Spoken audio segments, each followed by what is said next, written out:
Rial a une cause très noble à défendre. On ne veut pas être dans les instances de décision comme ça. On ne l'a pas choisi comme ça, mais on a fait vraiment un diagnostic très important dans le cadre des orphelins du Sénégal, qui vivent des difficultés, des contraintes, alors que nous sommes un réseau de femmes.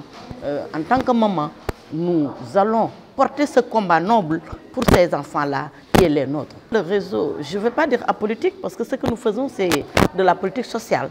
La politique sociale, on s'entraide entre nous, on fait de l'agriculture, on fait de l'élevage, tout ça, c'est des activités génératrices de revenus, c'est-à-dire qui participent dans le développement économique du pays. Mais on ne peut pas aider quelqu'un sans être autonome économiquement. C'est pourquoi on a démarré par le développement et finir par appuyer les femmes démunies, c'est-à-dire qui vivent des difficultés, les détenus du camp pénal, en même temps les orphelins. C'est pourquoi nous avons envisagé une réflexion qui va vers les élections législatives. On tend la main.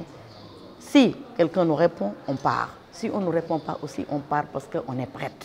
Mais évidemment, les textes, on doit les changer parce que la parité est appliquée, mais ça devrait être beaucoup plus remarquable dans certains territoires.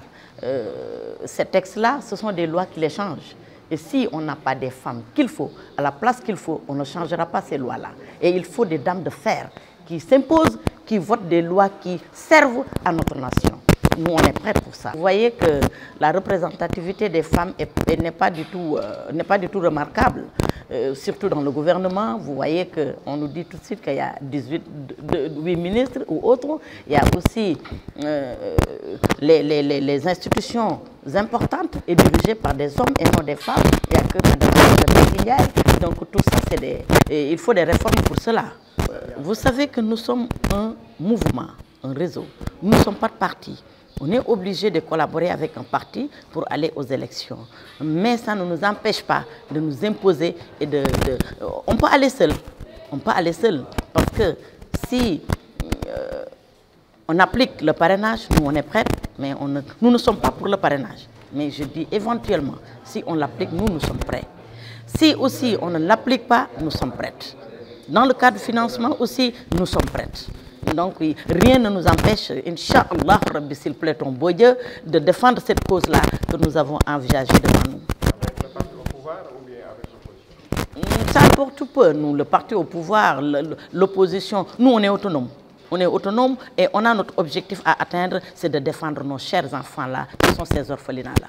J'ai de présenter d'abord, Manguetoudou Adja Ngone Fall, di jiite ci réseau Rial mi nga xamante ne nag wax dëgg yàlla mi ngi ci partout au Sénégal et ci diaspora bi di compter ay membres yu bari ëpp nañu juróomi junni wala juróom-benn junni jigéen di dem ñëpp di ay jigéen nag jigéen ñu posteefu di yëngu nag ci développement ak social ndax bala ngay social da ngay développement bi nag teguñu ko ci demander ay financement non dañuy financer suñu bopp jàppale suñu bopp ndax benn nit lu mu mën structure lu mu mën defe naa mbooloom juróomi jigéen rek bu ñu takkoo mën a dem à plus forte raison que juróomi junniy jigéen kon ñu ngi dimbali suñu bopp di dimbali askan wi ndax suñu bopp ñun ñooy askan wi kon ñu ngi jàppalante ci suñu biir waaye nag jiital ci jàppale boobu bi ñu paree orphelinat wu Sénégal yi ak famille détenues yi nga xam ne jigéen dafa néew doole loolu moo tax ñu jiital ci jigéen ñi ak suñu doom yi nga xam ne defaluñu yàlla lu tax ñu ñàkk seeni waajur nag ñun ñi fi des a gum ñu mën leen a couvrir ñaan yàlla taxawu leen ba keroog yàlla di nu moom ñun tamit waaye daal c'est ça nos combats.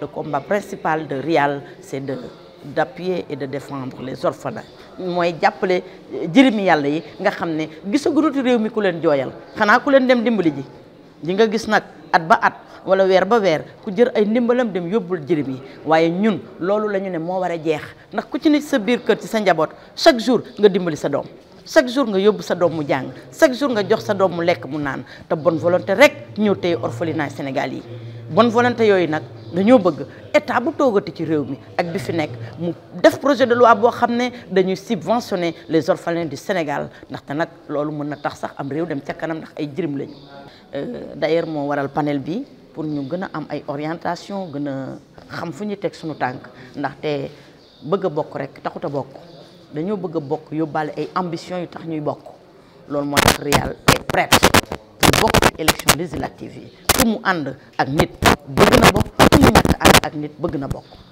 loo wax ci mbirum parrainage bi d'accord. mbirum parrainage bi d'accorduma ci dans la mesure où def nañ ay élection te amul parrainage te jaar na ci yoon coow jibut bant daggut xat baddul kon je crois que qu'est-ce que nous va lan moo ñuy empêché waat ñu dem ay élection sans parrainage loolu laa xamul.